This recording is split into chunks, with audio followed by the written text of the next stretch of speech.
now, and we're going to jump right in. So questions, first off.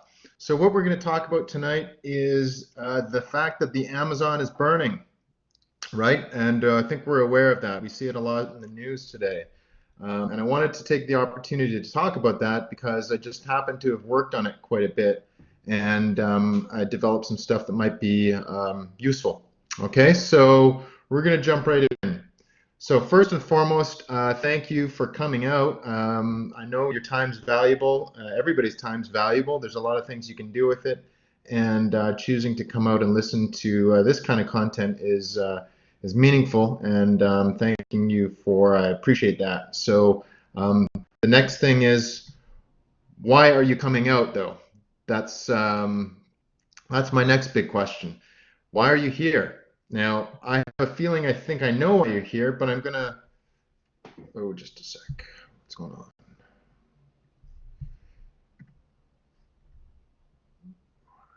I did it. Are you still seeing the slides?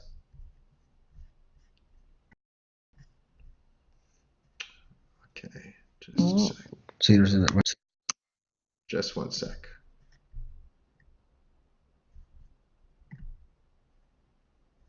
Okay, Raphael is not the presenter. So, everybody, there we go. So if you don't mind, just if you have comments, that's cool, but just one sec. Moderators, no. There. So the question is, please don't control the slides, all right? If you can, you might have moderator status. So why here? So this is why I think you're here, and correct me if I'm wrong. So first and foremost, I think you're probably concerned about the health of the planet and what we're going to be leaving to future generations. So is that right? Just give me a thumbs up or a thumbs down if that's one of the reasons you might be here. Yes, we got some thumbs up. I thought that might be the case. Okay. Question number 2. I think that you may be seeing in the media a lot of political coverage around the issue, and it may be a bit confusing about what is true, and then especially in this era of what some people call fake news, what is real and what is not. So is that something that might be a concern to you as well? Is that something that you know, you want to know what the real deal is? Yeah, thumbs up. That's what I thought. I do too, you know. In my case, I just happen to have worked on this stuff for 3 years, so I think I have some ideas of what's going on. Thirdly, some of you might just be curious, you know. Are you curious about the Amazon and system dynamics, and just from a science standpoint? And you know, if you're interested in that, that's a great reason to come out as well, because all 3 of those questions is what I'm going to try and kind of get through in the time that we have. Okay. So is that good? Are we okay? Ready to go? All right, got an eager bunch.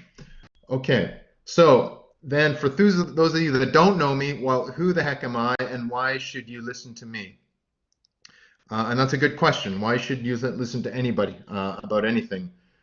Well, so for the class, you know this, so brothers, you may not know this. So my background, even in your class, in the class, I don't know if you know my full background. So I went to University of Waterloo, Systems Engineering, Royal Roads, McGill, and UBC, as well as a couple other places in between. My background is in environmental science and physical geography, and I'm a fellow of the Royal Canadian Geographic Society. So that's all good, and it gives me some educational background. But what's more important, I think, in this issue here is that I'm a working scholar and designer with about 20+ years of practical experience in the field dealing with and sustainability problems. I founded a company focused on this in 2005, and we're still going strong.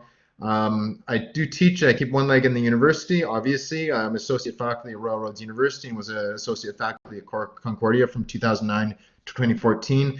And I've done more than 25 workshops and seminars around the world on the topic of design and environmental science. So most relevant to this topic, I did my graduate work at McGill focused on estimating resilience of Amazonian ecosystems using remote sensing. So in the course of doing that work, I developed a heuristic model for the resilience of the Amazon based on ecology and resilience theory. Published this, so it's a published work, and you can get access to that at the link, and I'll share this as well. And published, that's in McGill's library, but there's also a published chapter in a book on this. And I've tested this model. I've tested, and I'll show you how I've tested it by doing a time series analysis of the Amazon between 2000 and 2005. So it's not covering where we are now, but some of the results that I saw in that, which I'm going to show you during this session, are very similar to what we're seeing right now. And I was kind of not surprised to see what's going on, and I'll explain to you why. So first, Amazonia. Okay, first we got to define what this is. So it's a tropical forest in South America. It's affected by timber harvesting, pasture conversion, drought, and fire disturbance. Those are the major things that impact it. Now, in order to do it, when you're doing this kind of systems analysis, you need to look at spatial patterns and ecological processes. That's really the core of what's going on in order to then understand how it's reacting in a certain way. Now, on the macro scale, these tropical ecosystems are a really critical part of the Earth system because they're a buffer for energy, water, and carbon dioxide in the way the energy and water move around our system. And this is part of the concern that a lot of people are having right now, saying, is the lung of our planet collapsing, right? This is what a lot of people are thinking and saying, and we're going to look at that, okay? So it's a hot topic. Why? Well, it's a hot topic right now because it's normally like this. It's not abnormal, but there is an abnormally high number of fires. Like it's more than what's usually reported. And the other major thing I think that's really causing this to hit the the airwaves is that there's been a tremendous amount of smoke that's gone south towards Sao Paulo. So for those that were in Vancouver last year, a very similar thing happened in Vancouver where we had bales of smoke. It was like a city in fully developed China or something like that, where we had really bad air quality. And Sao Paulo is like that, or has been like that recently. And that has caused people to become very concerned because it's never really been like that. And I'll show you why. So this is the region here. This is a shot of it. So it's about 5.8 million kilometers squared. Now I'm talking here about the Brazilian legal Amazon. Now, all the news you're hearing today is about Brazilian Amazon, right? The Amazon does go into other countries. It goes into Bolivia, Peru, Ecuador, parts of Venezuela as well as part of the Amazon. But really there's a definition of what the Amazon is. Brazil, it's called the Brazilian legal Amazon. It may be hard to see here in this image, but it says yellow highlighted. If you trace around, you can see that square, and then you see that yellow highlighted line that traces around those states in Brazil. All of that is within Brazil, okay? And it's really rich in biodiversity. It's a big area. The Amazon, you say the Amazon's on fire, I mean, that's a huge amount of land. That's 5.8 million kilometers squared. So not all of it is on fire right now. I'll tell you that right now. It's rich in biodiversity. It's a humid tropical rainforest that is coupled to the atmosphere. Now I'm going to explain. This is really important. And it's estimated that roughly 50% of the incoming precipitation into the Amazon is coming from the forest itself. So half of the rain comes from the forest, and that's scientifically backed since the late 80s. Actually, Salate and Vose wrote a paper on that. And there's a lot of land use challenges, and you can see them in this. This is a paper, it's a classic one by Roberts et al., but you can see that purple, that's where you get all that land use change, and that's all that disturbance. Okay, and they call that area down there, that purple is called the arc of deforestation, right? And that's where a lot of the images that you're seeing in the media right now, and a lot of that kind of major disturbance is in that area there. It's in that bend around the southern part of the Brazilian legal Amazon through the states of Mato Grosso and Rondônia, and then up into Pará a bit, okay? So you can see how it just curves along the bottom there, okay? We good? We're making progress? So deforestation is the dominant force affecting ecosystems in terms of direct land use change there. They call that the arc of deforestation. Mato Grosso as a state is where there's a lot of intense activity. Okay, that's where a lot of agricultural production occurs, is in Mato Grosso and Rondônia as well. So that's where you see a lot of these like major deforestation scenes. At a larger scale, there's lots of industrial in Mato Grosso. Whereas further north, as you go deeper into the Amazon, it gets more pastoral, so smaller scale disturbances. So in the past, some models have predicted up to 40% of the forest lost by 2050 based on agricultural expansion. So these models, this is a paper by Soares Filho, And they were looking at future trends based on development patterns. And it's true, like if the wrong policies are implemented, we can see tremendous losses in ecosystems. And this is something we've got to think about right now. And this is something that is true with what the current situation is. So what do we need to think about when we go and look at this problem? Well, we need to think about ecosystem ecology. Now, I'm an ecosystem ecologist by training, but I think everybody can think in these terms because it's actually not that difficult. You know, if you look outside, you can see how these things are working together. So the questions we have to ask are, first, how do we even look at an ecosystem, right? This is a model, right? So is it a bunch of species? Like when you go look at a forest, do you see all these birds and the worms and the squirrels or whatever? Like what do you see when you look at the forest, right? Is it a bunch of species that are just inhabiting a region? Or is it the nutrients that are cycling around through plants and soil? So scientists will have different approaches when they go and look at these kind of problems, right? When you're looking at an ecological problem. And you can call these paradigms, if you will. So they'll have different paradigms, and we see this as those that are the studying, you see this in the literature. You know, the population ecologists look at populations, community ecologists look at communities, you know, ecosystem ecologists look at the ecosystems. But in this case, I chose to use an ecosystem ecology approach simply because the most important things that I could ascertain by looking at the literature were some of those dynamics like nutrients, water, and energy. So ecosystems ecologists, they tend to look at how the biotic and abiotic components systematically interact. It's a very systems-oriented analysis. So landscape ecologists, on the other hand, tend to look at the spatial distribution over lands. So that's a different way of looking at it. Okay. So I come mostly from the ecosystem and landscape ecology camp, but you kind of need to take an approach like that if you're looking at a problem like this. And this is because the question I was most interested pertain to the factors that an ecosystem ecologist would want to know about them when they study this stuff. For example, are there disturbances factors that would affect key support systems that cause a significant shift, right? That's the big question here. So is the Amazon burning and shifting and changing into something that is different than what we understand it to be? So we really need to think about things like water, right? And things like fire and how it's being affected, okay? In addition to ecosystem ecology literature, one needs to think about the unique features, the disturbance factors, and how they cumulatively interact. So like responses to deforestation, fires, roads, droughts.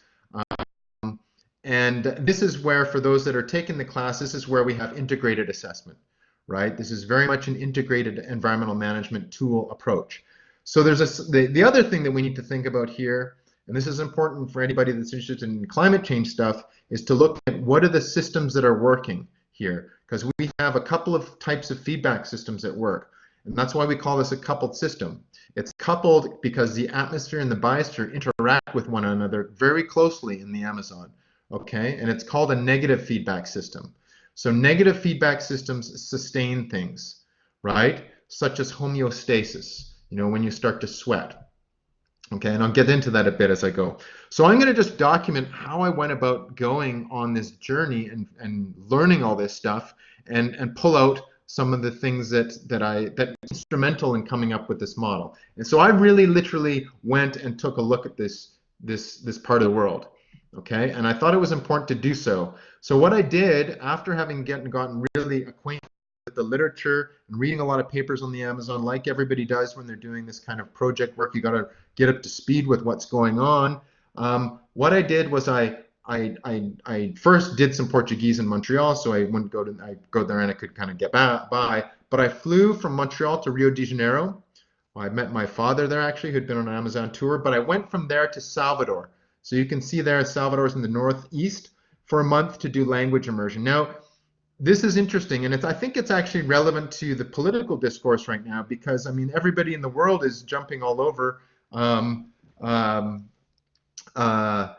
of Brazil, yet I don't know, a lot of them haven't even been to Brazil, right? And very few of them actually speak Portuguese. So, I mean, we got to kind of like we got to be careful about when we start to kind of critique other countries and process when, you know, we got to get to know them a bit first before we get to know what the issues are. So I felt it was, in my previous experiences told me that it's really important to learn the language of where you're working, even some words. I speak Spanish, so it wasn't so hard getting up to speed. Went to Sao Paulo, after there for a month, I could get by okay, I could work with the scientists. Went back to San Jose dos Campos, to INPE. INPE's been in the news lately, right? INPE is the place that does the monitoring. They're like the NASA for Brazil, right? They do all the satellite remote sensing. They put out the reports as to what the status of deforestation and its fires. So I went there to work with those people for a month and get to know who does what and get to see what they're doing, like what software they're using, all the data, blah, blah, blah, blah, blah. So with a good handle on that language and the technical issues understood, that's when I decided to go to the field, okay? To the field. This is the best part of doing this kind of work, okay? So I decided to see the land. It's important to see these systems. I'm a big believer in this. So I took a bus from Rio de Janeiro, or no, from Sao Paulo to Porto Velho. It's the farthest point into the, at least at that time, it was the farthest point north you could go into the Amazon on a decent road. Further past that, the roads don't last. It's just too, they get flooded, they get washed out. Everybody travels by boat or plane after that point. So my Brazilian friends in Sao Paulo, Paulistas, thought I was crazy for doing that because none of them had ever done anything remotely like that. But I thought, well, I wanted to see the landscape transitions, and this is really important because this speaks to what the problem is. Like, the Amazon is not just one place, it's a very, very big area, okay? So I wanted to see how and I wanted to observe how the landscape changes, okay? So down the river I went. I went to Porto Velho. I found a large boat transport from Porto Velho to Rio on the Rio Medeiros. It's a 3-day ride. There's 100+ people. There's a lot of music, a lot of beer, a lot of dancing, and a lot of friends I made from the Amazonian region. But what the most important part for this conversation was were the observations, okay? And this is what I observed. So this is going down the river, and you can see I made a point every day of those 4 to 5 days of getting up very early in the morning, okay, which was difficult because the boat was kind of crazy.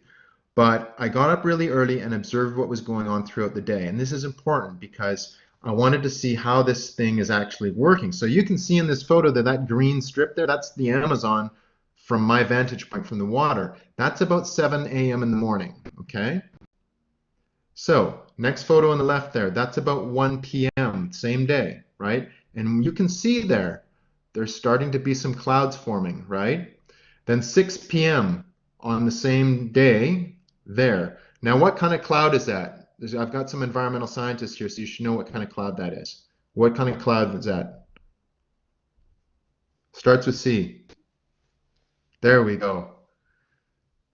Taylor for the win. Nope, stratocumulus. Nope, it's cumulonimbus. Cumulonimbus, I think you smelt it. Yeah. Ooh. Thunderclouds. Well, we're using the technical and that's a cloud that's ready to dump water, right? So where did that water come from? Where'd you think it came from? Didn't get transported in. It didn't come like through, synoptic transport from the ocean. Yeah, we go. That came directly from the forest, right? So that whole idea of atmosphere coupling, that's it. Like, that's it at work. It's water coming out of the forest, condensing on condensation nuclei in the atmosphere in the boundary layer, forming big clouds, getting to the point of critical mass where it has to start to rain. You get like dumps of rain late into the afternoon, and it happens every day. And that's the way the Amazon stays so humid, right? Because a tropical rainforest. So what are the concepts at work here? Ecological resilience, that's one. So what is that? Well, the classic definition is Buzz Holling's 1973 definition, which is the ability of systems to absorb changes in state variables, driving variables, and parameters. So that's cited in every paper on resilience, right? There's another definition, may be dictated by certain conditions, amount of biomass, temperature, precipitation, nutrient availability. So you can see it's influenced by certain things. And also Reitkirk and Van de Koppel looked at patterns. So landscape patterns may be a representation of states and ecosystems. So in looking at all these ideas and say, okay, well, the thing is here, what we're worried about and we're concerned about even today in the media is the Amazon going to burn and turn into like a desert? That's what one would think that if you looked at any newspaper today, right? So, but we need a model, right? We need a model to kind of put all this stuff together. So here's the model that I came up with, one part of it, and this is the state model. We have on the left a rainforest. That's currently what the Amazon is. It's a tropical rainforest. And then on the right, we have a savanna, which is a different, they call it cerrado in Brazil, cerrado. And what we can see there is they've got different characteristics. A rainforest has very high precipitation and low and high evapotranspiration. So a lot of water is coming out of it. We've seen that from that photo, right? You can see that it's constantly cycling everyday water, and a lot of it, 50% of the rain, comes from the rainforest itself. On the right, the savanna doesn't do that as much. It's lower evapotranspiration. It's a more arid system, so it doesn't cycle as much. On the bottom or on the top, we both have climate drying. So that's representing climate forcing, and I'll get into that in a bit. But that's a force that's kind of impacting both savannas and rainforests. Evapotranspiration, great Scrabble word. Fantastic Scrabble word. You got to write that one down. On the bottom, we have a force that we're seeing in the media right now, which is fires, okay? And those fires are started through land use and deforestation, and there's also fueling of the fire, okay? So the why there's those circles on the top and the bottom is because both of those represent feedback systems. The one on the top is a negative feedback system. It sustains things. It's like sweating. When you go and you're running, you get hot, you start to sweat, and that sweat then kind of cools you down because you start to evaporate and it takes the energy away from your body. On the bottom, though, those red arrows, that's a positive feedback system, okay? So positive feedback systems take systems out of stability. They destabilize things. And how does that work? Well, for instance, in the fire case, as things start to dry, fires start. There's a higher probability of fire starting, right? The fires then start to destroy the forest because they're literally burning forest down. But they also create smoke, right? And one of the unique characteristics that no one's talking about in the media is what happens when there's that much smoke in the boundary layer, right? That thin layer of atmosphere above the forest. Well, guess what? It inhibits rainfall. It stops rain from forming scientifically. And I can provide references for this. Cochrane and all have worked on this. So what we have there is a pretty nasty situation where we get this drying trend. We get drying caused by climate or drought or whatever. Whether it's climate change or not, there's droughts that happens. Now, that then causes fires to start. The fires then inhibit the rainfall. There's less evapotranspiration because the tree is being burnt. So you get this kind of positive feedback system that's pushing a rainforest towards a savanna. You see what I'm saying? It's moving it towards instability and causing a new stable state to start to form, which would be a savanna in this case. So we've got to be aware of these things and find a way to look at and tacitly understand what's going on in the push and pull between these different factors. And it's very hard to measure this stuff, but if we have a model, we can kind of pick at certain variables that we can look at and use the right way to look at stuff to get a general understanding of what's going on. That's what I'm not seeing right now. I'm seeing a lot of like hyperbole and reaction without digging into the system. So how do we analyze it? Does smoke not seed rain clouds? No. From what I understand, at least not in Amazonia. It could be a humidity thing, but I'm going to provide references for that. There's two guys that work a lot on that in Amazon, Cochrane, Lawrence and Cochrane. They work on that, and I can't answer that right now. I think the particulates are too big to seed the clouds. I'm not sure about that. I'll double check though. But they've written. I mean, I have the references for that. You can take a look at that. So analysis. One thing. Look at what's happened in the system. Okay. This goes back to 1491. So if we think the Amazon was pristine as of 10 years ago, you're wrong, right? That the Amazon has been, even pre-Columbus, there'd been large-scale agriculture production happening in Amazonia. And there's evidence of that through terra preta, large mounds of black earth. So the Amazon has been a disturbed system for a very, very, very, very long time. Okay, it just so happens that we're entering an era where it's getting really disturbed. All right, so we go back to the 1870s. We had the rubber boom happened in Brazil. Okay, that's when people discovered the rubber trees and huge economic boom. A lot of development occurred. So Manaus basically formed, at least You know, a lot of the development occurred through money that was generated through the rubber boom.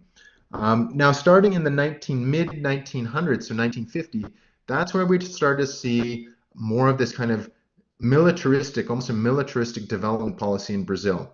So a lot of agricultural development from southern Brazil started to creep up. So that arc of deforestation, that's when we start to see that kind of stuff happening.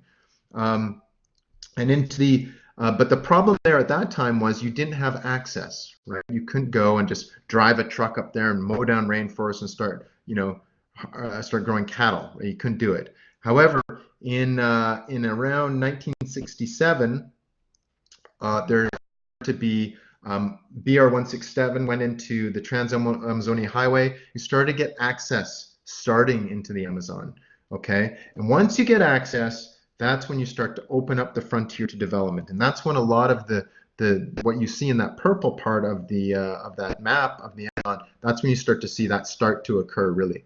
Now in the mid-90s, you started to see also certain crops start to push development, right? So ethanol for like biofuel was one of the ones for sugarcane, and then also soy production. So in the mid-90s, soy really had a big impact on Amazonia. There's a lot of deforestation that was driven from the demand from soy. Now, why I mention this is because we've got to understand what the drivers are that are causing all this stuff, right? If you don't, you can't solve this without understanding what is putting the system in a certain direction. So and lastly there in the right, you see droughts. So droughts are not new. What we're seeing right now is not a new thing. There in 1998, 99, there was a big drought, and that was related to the El Nino. 2005, a massive drought. That's the one I'm going to show you. And it's a lot of pressure on these ecos, a lot of bangs, so a lot of that positive feedback system starting to happen. So this study was conducted from 2001 to 2006. That's the period of study that we're going to look at in terms of the data. But fortunately, guess what? 2005 is in that range of dates. So you can see the relationship between a drought year and a non-drought year, and this is the key, okay? So how do you do this then? What do you look at? Well, you need to some way of observing this over large scales and looking at what you're trying to measure and then do it over time, right? So what do you use? Well, I chose to use remote sensing, satellite data, right? So I choose something called MODIS EVI, Enhanced Vegetation Index. So this is basically sunlight that is hitting the Earth, being reflected off the Earth, and then being detected on a sensor on a satellite. That's what this image is derived from. Now, in terms of EVI, it's a vegetation index. So like our eyes, we see colors all around us and so forth. We're seeing radiation with our sensors, our eyes. But in this case, that satellite has a special sensor where it can look at 36 individual bands. So individual parts of the electromagnetic spectrum from which you can do calculations and come up with indices that represent things. And there just so happens to be a unique characteristic with the red and near-infrared bands of visible light, or of the light that hits the Earth, that because of the reflection and absorption of red and near-infrared by vegetation, right? It's reflected and absorbed. And by looking at then what degree of what gets reflected back to the satellite, you can calculate this index, and it will tell you how photosynthetically active something that's vegetated on the Earth is. And based on that, you can do all kinds of stuff. Classify, determine how much carbon sequestration is happening. You basically see how healthy trees, plants, and ecosystems are based on that index, and it's at a per square pixel. Okay? So that's what we used to measure what a forest was, right? Is it a forest or is it not? How healthy is it? Okay, so it's 1 kilometer spatial resolution. So every pixel there is 1 kilometer by 1 kilometer. So you can see that that's like pretty coarse resolution, but we're dealing with a huge area, right? I used a 16-day and 30-day composites. So this is like a monthly shot, but it's a monthly shot that is calculated based on adding all the images taken over 3 months and averaging the best value. Now, the reason why you do that is, guess what? It's cloudy there. So you have to, on some days, in some parts, on 1 pixel, it's going to be cloudy. So you have to take the maximum value over 30 days to get a good shot. And that will tell you like the average value of vegetation for that one area per month. So what this can do then is we can start to look at the seasonal variation and interannual analysis of what's going on in the Amazon. So we can look at now and look at a satellite image and say, oh my gosh, it's all like you like down in Mato Grosso, it'd be all like it'd be all brown right now, a lot of it, because a lot of it's on fire, right? So there's that. You need to measure the ecosystem. Modus EVI is what was used. So I'm not going to go too far into this, but I'm just going to like explain what I chose to do was choose a specific area. I chose Mato Grosso. That's where all the bad stuff's happening. That's where all the agriculture, a lot of the images you're seeing right now are from Mato Grosso. They're from where large-scale deforestation has occurred, a lot of agriculture, a lot of that kind of activity on the southern part. This is in the southern arc of deforestation. It's not in the middle of the Amazon. So what I chose to do to characterize this was do transects. So I'm sure most of you have done this before when you're doing ecological or any kind of biological stuff. You do transect. You like get a, you know, some people get a string tied to a tree, tied to another tree, and then walk along and count insects, right? If you're doing a biodiversity study. In my case, I wanted a transect to look at measure vegetation, like how much greenness there was and what was happening in the system on a north-south, and each one was like 1, 2, 3, 4, 5. Those are my sites, and it's like a 10 kilometer by 10 kilometer square, and then east-west. So that way I can get like an understanding of how these things are changing over time and measure it, right? So the next thing that you need to look at are rain, right? So you need to measure rain. So how do you measure rain? Well, especially over such a big area, you could use rain gauges? No. Well, you could, but I mean, it's really tricky because of data quality and getting the data every day and so forth. Just so happens we have something called TRIM. Can you hear me?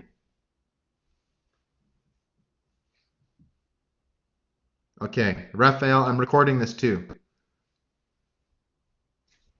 Just one sec.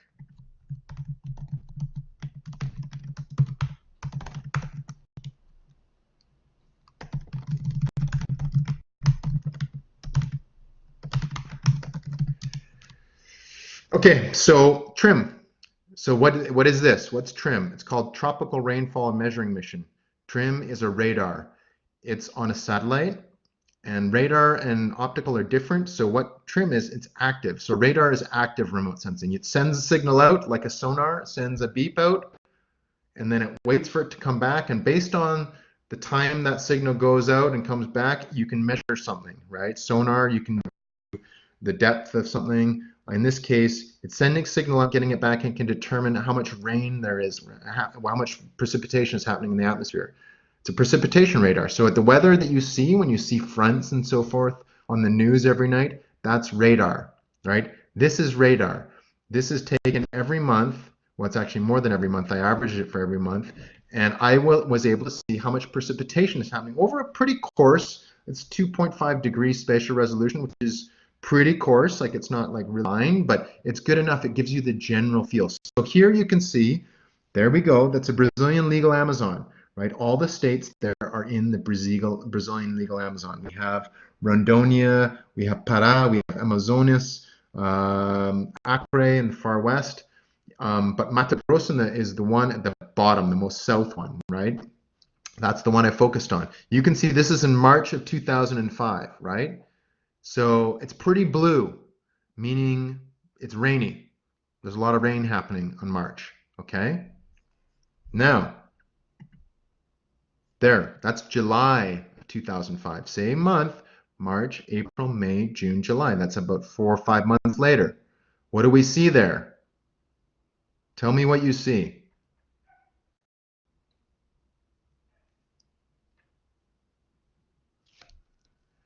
Not raining. No precip. And this is in 2005. This is a drought year, right? And I'll explain to you why it was a drought year. No rain, not raining at all. So you can see particularly on the southern part there. So the way this goes, I'm not having the video, but I'll make a video available because I made a video of this change every month. And you can see that it comes from the southeast in and out. Like that's how how it works. Now there's data. Well, it's unmeasurable, but I mean there's no data. It's not raining, so that's it.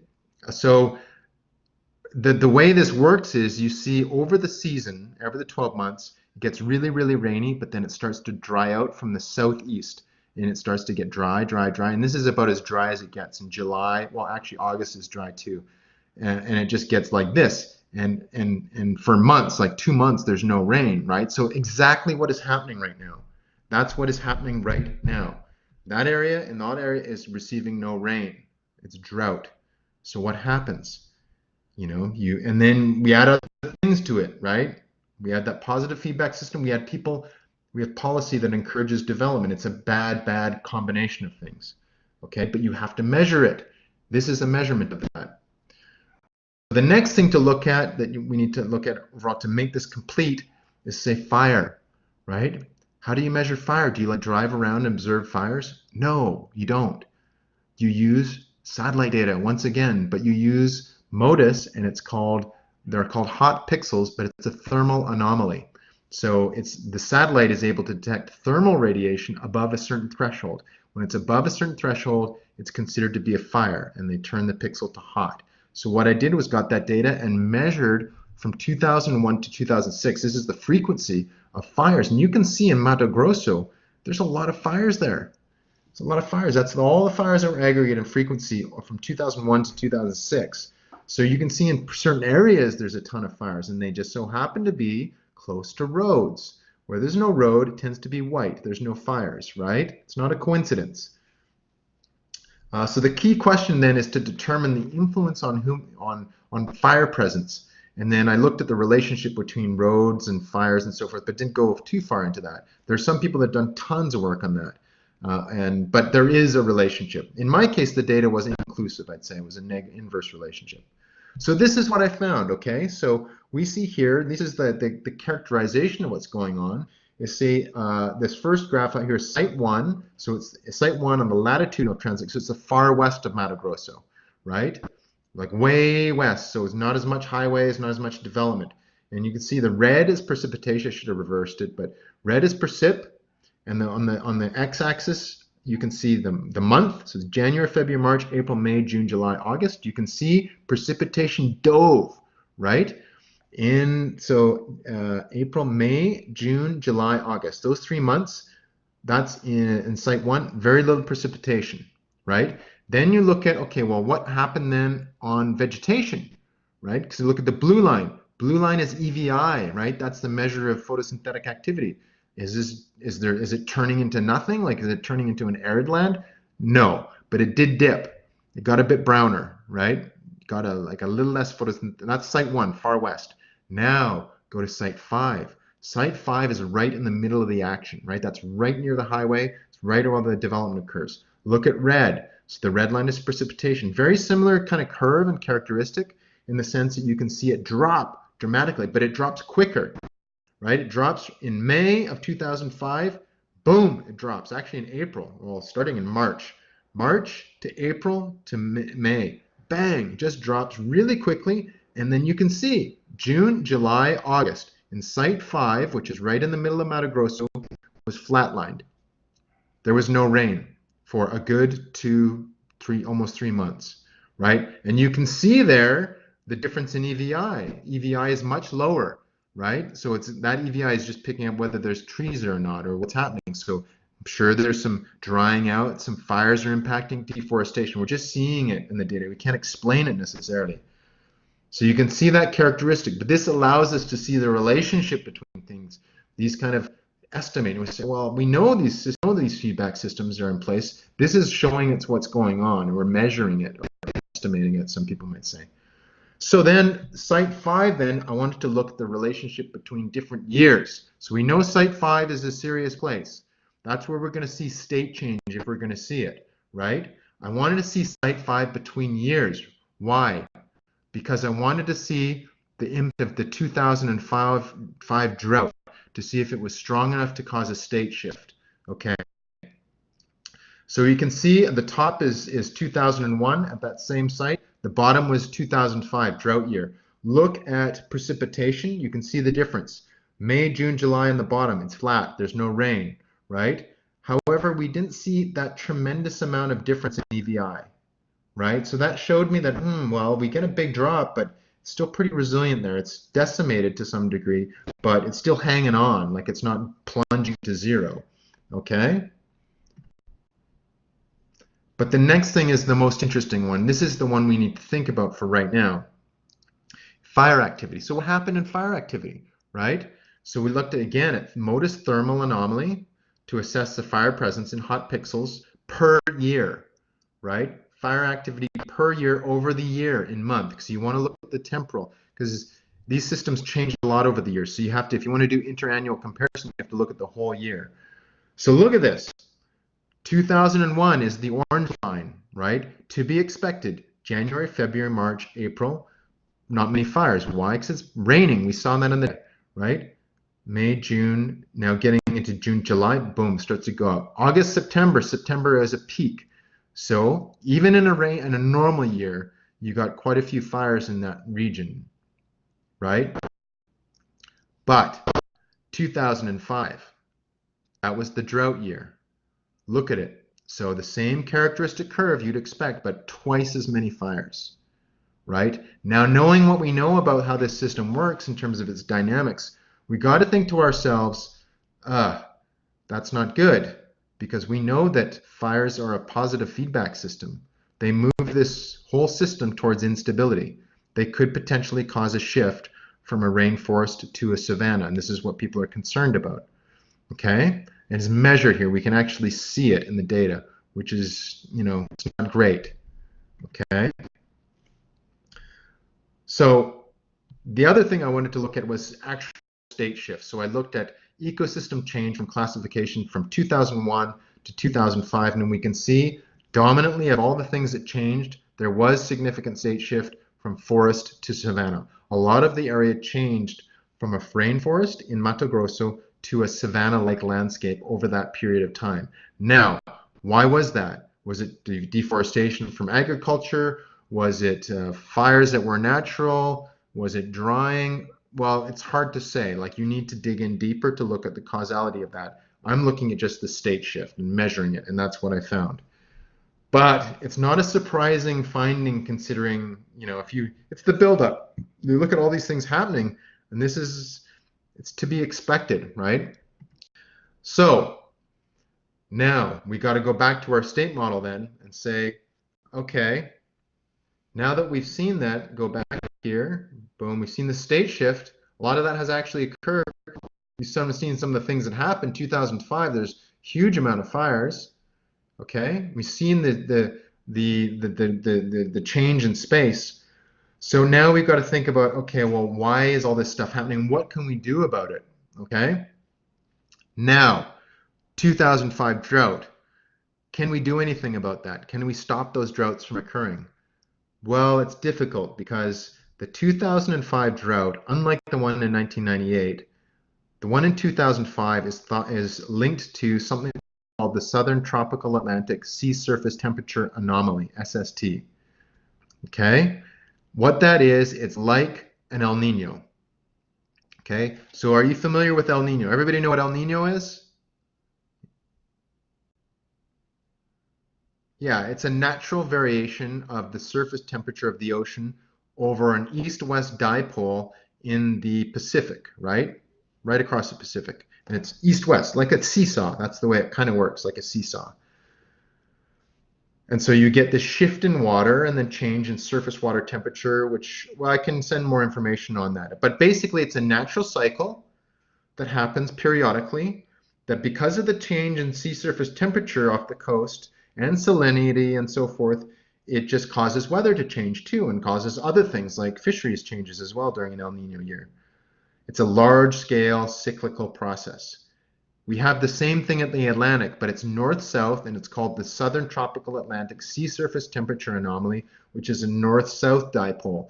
Now, in 2005, it was on the bend of that dipole where it was warming up in the Southern Tropical Atlantic, which evidently is attributed to causes of droughts or reduction in rainfall around this time of year. The droughts get stronger. Okay, now the literature, the people that work on that, and so whenever we say this is caused by climate change, we better be able to defend what we say. This is what I don't see, okay? There are some people that have worked, and you need modelers to work on this stuff. Jose Marengo is one of the guys I would talk to about this issue because He's run Sepitec, or did, and he was one of the lead scientists for the Met Service Climate Agency for Brazil, has worked on this extensively, global modeling and analyzing the impact of these kind of cyclical variations and changes in greenhouse gas concentrations in the atmosphere. And they have found, they wrote a paper on this, that increased amounts of greenhouse gas concentrations appears to accentuate the southern tropical Atlantic sea surface temperature anomaly, meaning that it seems as though there is a loose connection between, or some connection between, climate forcing and the strength of droughts when they occur in accord with that dipole, with southern tropical Atlantic. So that is the connection that there is, one of them anyway, that is reliable, and we can reference that and say, well, these guys, we've looked at the models and looked at a variety of them, and it's a credible source. Whereas some of the other sources I see, well, it doesn't make sense. They say this drought here is caused by climate change. No, it's not. Like, the fires happen every year. We have to look at the strength of the fires, where they occur, why they occur. Are they getting stronger? Maybe they are. Are they getting more frequent? Yes. Why? Is it linked to this dipole? Perhaps. It looks like it might be. Okay. So that's how we kind of dissect this. And it looks like that's one of the things where we start to look at the impact of climate change, reinforcing the strengths of droughts, which lead to a higher frequency of forest fires, which leads to a positive feedback system, which potentially can lead to a state shift. Does that make sense? You see the logic there, right? And it's defendable logic based on kind of a pretty measurable and logical framework we have to work with. That's something we need to worry about. We need to think about. And if we're going to think we're going to stop that like tomorrow, we're not. So we need to think about ways of adapting this. Climate change adaptation as opposed to mitigation plays a role. And how we do that, we need to think of. We need to think of ways. Drought-resistant crops, perhaps. I don't know. So there's that problem there. But one thing we haven't talked about here is these arrows on the bottom: land use and deforestation and fueling of the fire. This is the problem right now. So these things are controllable, right? These are based on policies. So if the government encourages development and builds highways and gives subsidies for farmers to go out there and doesn't regulate, then we can have a lot of this land use change, which is what is happening right now. Now, admittedly, I'm not as up to speed on Bolsonaro's policies because I haven't been working in the Amazon for a while. I've got to take a dive into it. But from what I understand from colleagues, he has kind of gone back to that kind of 1960s, 80s militaristic development stuff, opening up the Amazon for development, this kind of thing. So there has been more development that's been occurring, which is a problem, right? Which will contribute to the state change. So what are the conclusions then? What can we conclude from this? Now, from 2008, it looked like there was some indication that there was a large-scale shift underway, according to the data. Now, it's difficult to pinpoint specific linkages because there's a lot of moving parts. You see what I'm saying? There's a lot of things going on. So it's hard to say, like, specifically, this is the problem. There's a lot of things that contribute to each other. That's why it's useful to have this kind of a model and a heuristic to work with. But land use policy is definitely a contributing factor. And we can clearly show that drought has an impact with the higher frequency of fires. We know that. We've measured it. We can see it. We've measured it. You can't refute that. Okay. Now, whether or not those droughts are linked to climate change or not, the strength of them, we can debate that. But we have to look at the science. That's the thing. We have to look at the modelers' output and see and get the right people to look at them. The right literature. Marengo, Carlos Nobre. There's a lot of different folks. Cox, there's a group at Oxford that's working on this too, and then really dig into it. So, what does it mean for today then? Okay, it appears that the current land use and forestry policy in Brazil today is development oriented. And again, I have to do the caveat that I'm not as up to speed. There's other people that are up to speed, but I'm going to take a dive into it. It appears that that's the case. Okay, I think perhaps a resilience lens could be helpful in this case in order to account for the combined effects of land use and drought. I haven't heard this. I haven't heard it in the media, like looking at that level of kind of, okay, well, we've got a drought happening, which is normal every year, but it may be stronger, and we've got these new land use policies which are kind of aggressive, and we've got these feedback systems working on. So this is a problem. So how do we tackle this then, right? The other thing we need to think about here are the economics. So how are the economics driving this, right? And the economics are driving a lot of this, they drive most of it, right? We need to then balance the economic imperative, the ecological imperative, and the social imperative, right? The economics drive development policy, agriculture, right? Cattle. Cattle's a great source of cash for ranchers. That will cause them to deforest.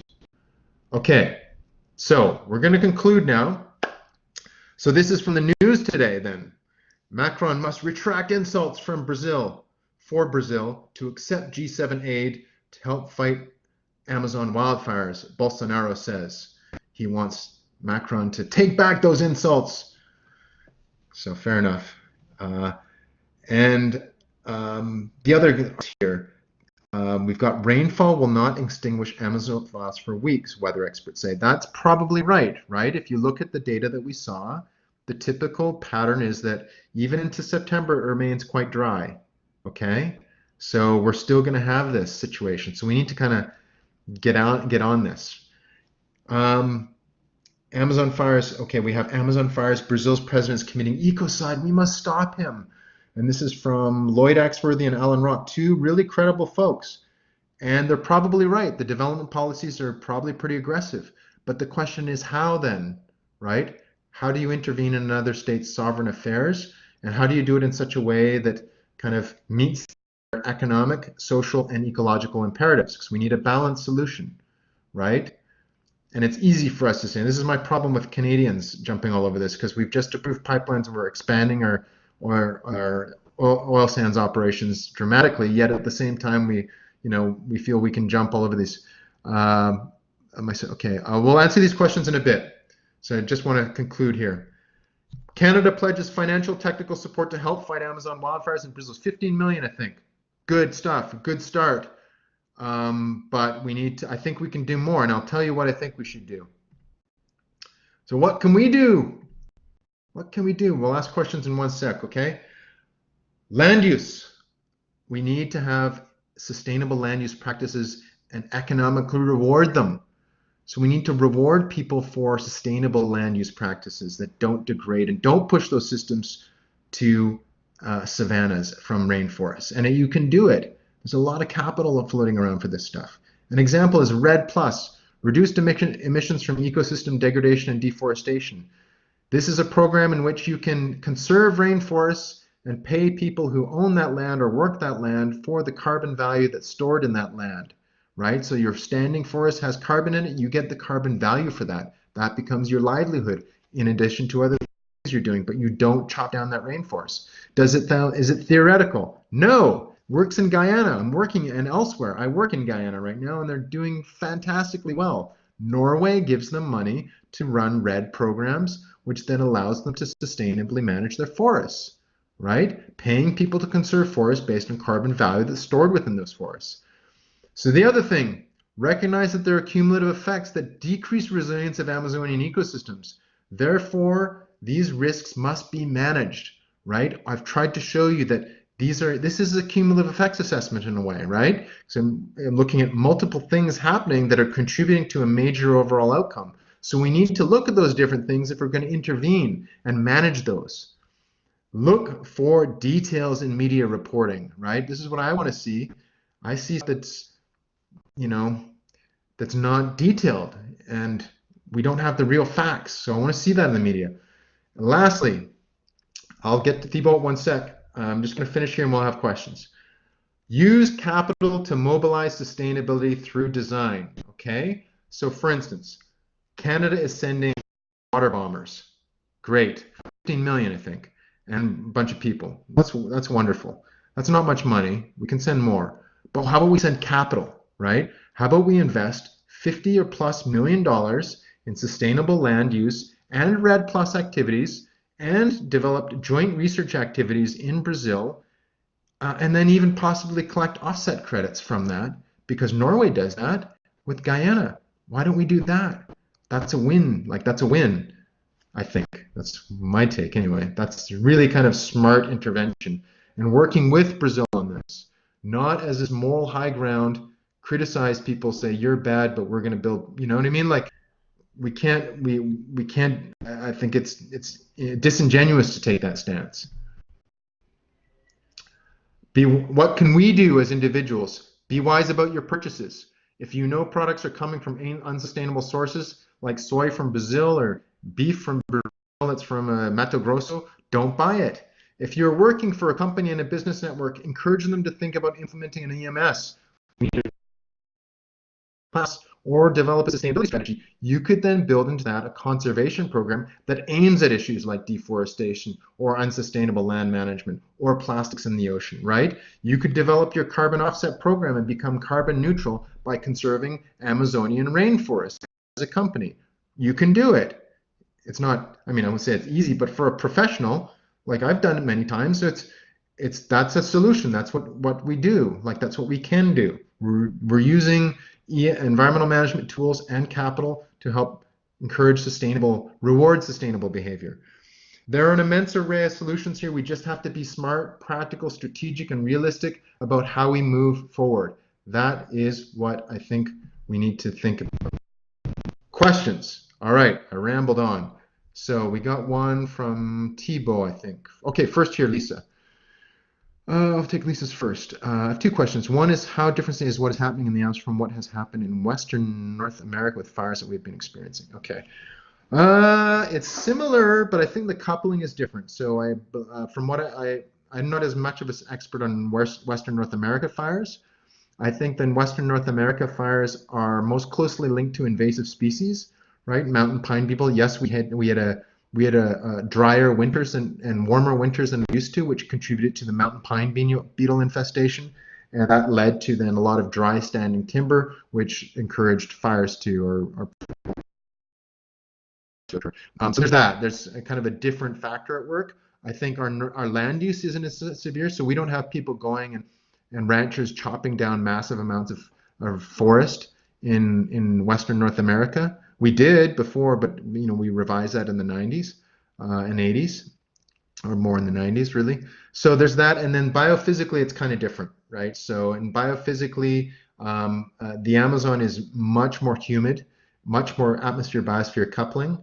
And then geographically, it's a little different way the synoptic weather patterns work. But some of the principles I think might be similar. I don't think we'd have to adapt that resilience model, but we could use it. I would say invasive species would be in the resilience model for Western Canadian forests. Second question, how did the fire water patterns look the year after the drought? Did it bounce back still? 2000, did I look at 2006? It bounced back to the rain. It went back to normal after the drought. The precipitation went like totally back to normal. How did the water fire patterns? And fire went back too. Fire was same as normal. So that year was really anomalous. That drought year was really, really anomalous. But it's a push. You see what I'm saying? And with resilience theory, it's like that ball and trench thing. You start to move the ball up to that peak, and if you push it enough, it will go over the edge and go into the next state. All right, so that's it. So Jason, maybe a little less time, but do you think the trade war between China is going to fuel an increase in development of agricultural land in Brazil? I don't know. I'm not sure. Okay, I can comment on this. I'm not an expert on that, but I can say this. So the soy issue that was in the 90s, I think, soy, they called it teleconnections. There's a paper I can share with you guys where they linked demand for products to Amazonian deforestation. And it was the demand for soy that drove a lot of deforestation then, and that demand for soy came from China, largely. So if I were to kind of take your line of thinking a bit further and say, well, if the US says, screw you, we're not going to export anything to you, no agriculture, and China needs to get their stuff from somewhere, I mean, Brazil would be one of the places they would look. So I'd say it's possible, but we have to look at that. I have to look in detail. That's one of those things I don't want to speculate, but I think you might be onto something there. Next question. Scott, with positive feedback loops like wildfires, is the direct heating of the atmosphere significant when combined with cumulative radiation? Great question. I have to look at that. I don't know. I have to get back to you. I'm not sure. I would think that in the long term, no, but maybe. Because there's going to be a combined effect of change in albedo. You'd have to look at the change in albedo You're going to look at the particulate matter, and then you're going to look at the actual heat that comes off too. So, because in the greenhouse gas standpoint, that radiative forcing is coming from long wave radiation that is being blocked by greenhouse gases, right? Whereas in the fire, it's like basically direct heating in the atmosphere. Aditi, is it possible that the fire right now will change the ecosystem biodiversity I've created before? Yes, it's possible. The thing is, though, why I don't want to jump on this and say it's going to be catastrophic is because I haven't taken as close. I haven't looked at the data. I need to look at closely at the data. But what I can say is based on what I've shown you this evening is that we've seen a drought and a fire in 2005, right? And we've seen that there was there's a pretty big shift, right? Now, is that a big enough shift to cause wide-scale transformation? Hard to say. Now, there's been some modelers that have working on this issue of Amazon dieback, Peter Cox and others in the UK, and they predicted Amazon dieback due to drought forcing and climate-induced drought forcing by like 2075 or something like that. They ran coupled biosphere models. But then again, other people looked at that and then they reevaluated that and they hadn't accounted for rooting depth of the rainforest. So another guy named Dan Nepstad who did rooting like to see how resilient those rainforests are, because water is the issue. Like, do they have access to water? And it just so happened when they did the rooting experiments, they discovered that the rooting system in Amazon is very, very profound, especially in the north part. You've got like deep, long roots, and they have access to water for a long time. So you really, really, really have to impact that system. You really, really have to dry it out to cause a shift. And that's in the north around Beleng. In the south, I think Mato Grosso, I mean, that's really disturbed. It's really impacted. So Aditi, I think Mato Grosso in that state, I have to take a closer look at that again. But yeah, it's very disturbed. So I think, I mean, do you want to call it an Amazon rainforest now? I'm not sure. I'd have to take a look at the data now. But from what I'm seeing, I'd say, maybe not. But again, what I wanted to share with you is what is the Amazon? So is what you're seeing on the news like around Manaus? Is it around Beleng? Is it around Acre? No, it's not. It's in the southern part of the Amazon. From my estimation, that's where all that normally happens. It's just happening much more severely now. Okay? So other people that are refuting this, they're saying there's no fires in the Amazon, but they're talking about Manaus. So we got to look at the big picture, okay? Jason, different mechanisms. Jason, maybe a little bit. Is this referring to the China question?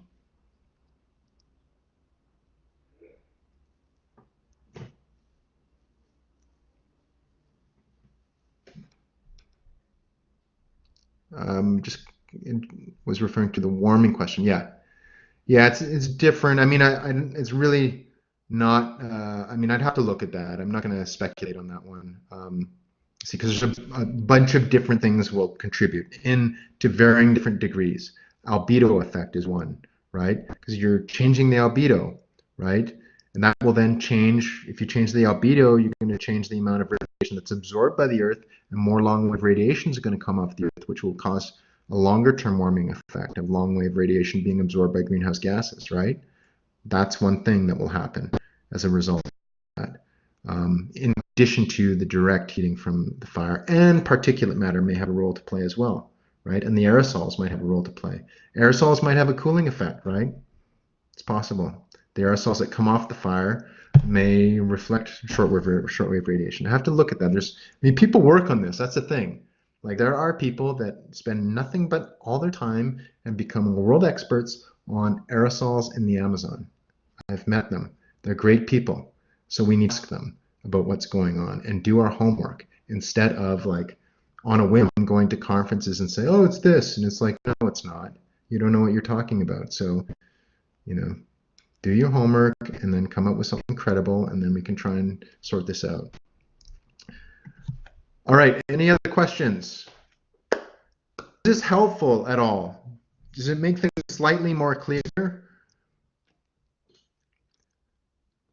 Because my goal was to give you at least a bit more clarity about this issue so that when you go and you talk to your colleagues and you talk to your friends and you vote and you hear politicians speak about this stuff and you hear it on the news, you say, hey,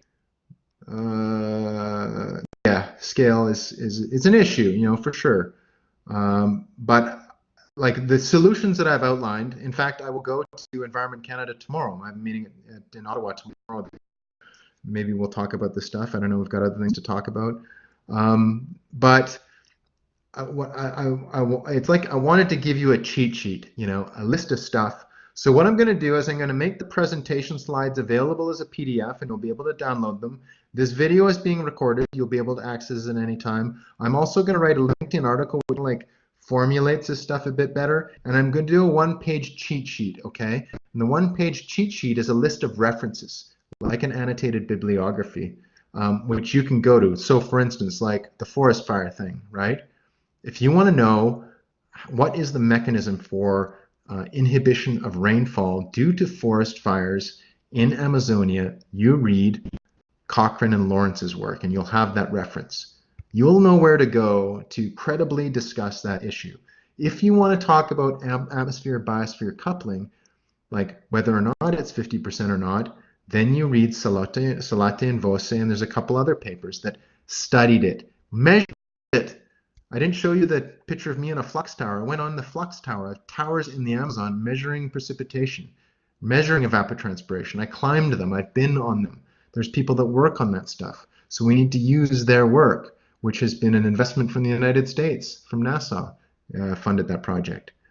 So you'll have that, right? So when you go out, maybe you're going to a dinner party next week, you can even like have it on your phone, and then someone starts talking about the Amazon or blah, blah, blah. You pull that out, you say, no, no, no, you're wrong. This is what's going on. We need to think in resilience terms. And yes, Canada's developing our energy sector, but we can help out in the Amazon by offsetting all our emissions and funding RED projects. Boom. That's one solution. I'm not saying we should do that. If anybody's working in the energy sector, you can throw that around the coffee table, see what people say. They'll probably say it's some whack jobs idea. Okay, I may have missed it, but were there soil cores taken to map any cyclic? Good question. Well, okay. I didn't look at that. Like I did not. I'm sure there has been that. I know there has been soil cores on carbon content. There has been really good paleoecology work done in Amazonia. So looking at cores and look at their time frame. That's the other thing is, and I got grilled on this when I presented this actually at McGill. Gail Chimera, who's a paleoecologist, like just grilled me because she said, you're only looking at 10 years, like, and that's, she like yelled like that, right? So I'm not being facetious. She literally like, that's like, what are you looking at? I'm like, okay. And she has a point because you need to think a time scale, right? I'm looking at, in this project in our era, like we're at a short period of time, 50 years when all this is stuff happening. I mean, it's been around for a long time. Like thinking geological terms. So paleoecologists look at cores and they'll look at like carbon content and all that. I can tell you how resilient over time the Amazon is. So this could just very well be a blip, and then boom, everything's gonna, go back. I mean, a blip in geological time.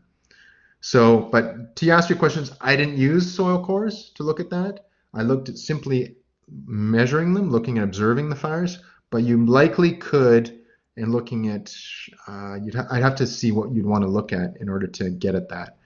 There'd be a proxy, maybe amount of oxygen detected or carbon isotopes of various sorts. Depends on what you can measure and how you correlate that to what you're trying to get at.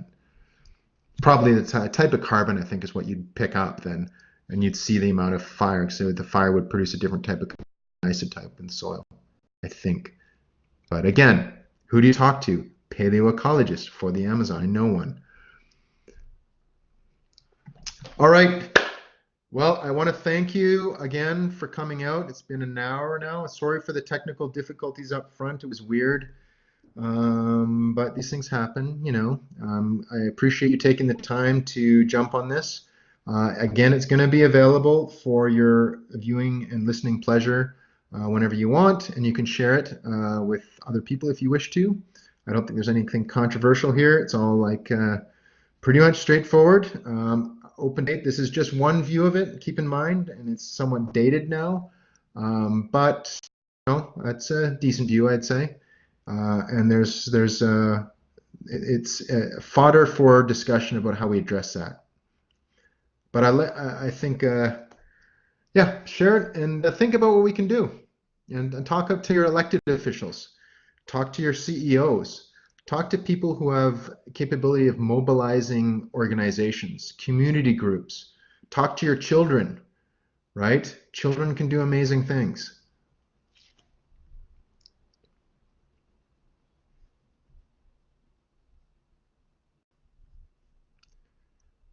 Yeah, water bombers in the short front. We need water bombers now, for sure.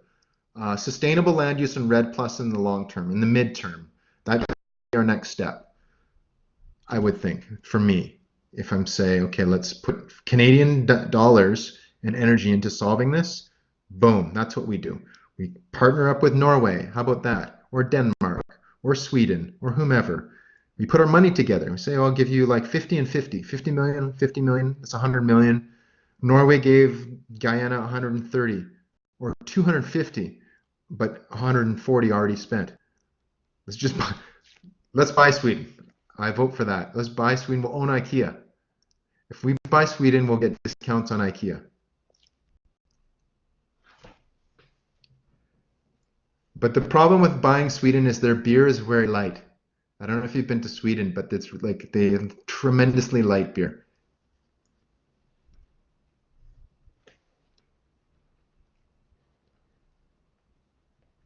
Okay. Did you come to say don't care about the illegal Canadian dairy, knowing that this part areas? Yeah, Panama is another area that we need to look at. We need to Nicaragua, same thing. Costa Rica is pretty good. Costa Rica is good. Nicaragua. I mean, we can do these kind of things all over the place. But if you put capital into it, you have to have the capital. The capital will finance monitoring and security because you need to monitor this. You don't just say, here we go, let's do a RED project. You do it and you put people in place and you monitor it and you have surveillance. And if you don't have that, it won't work.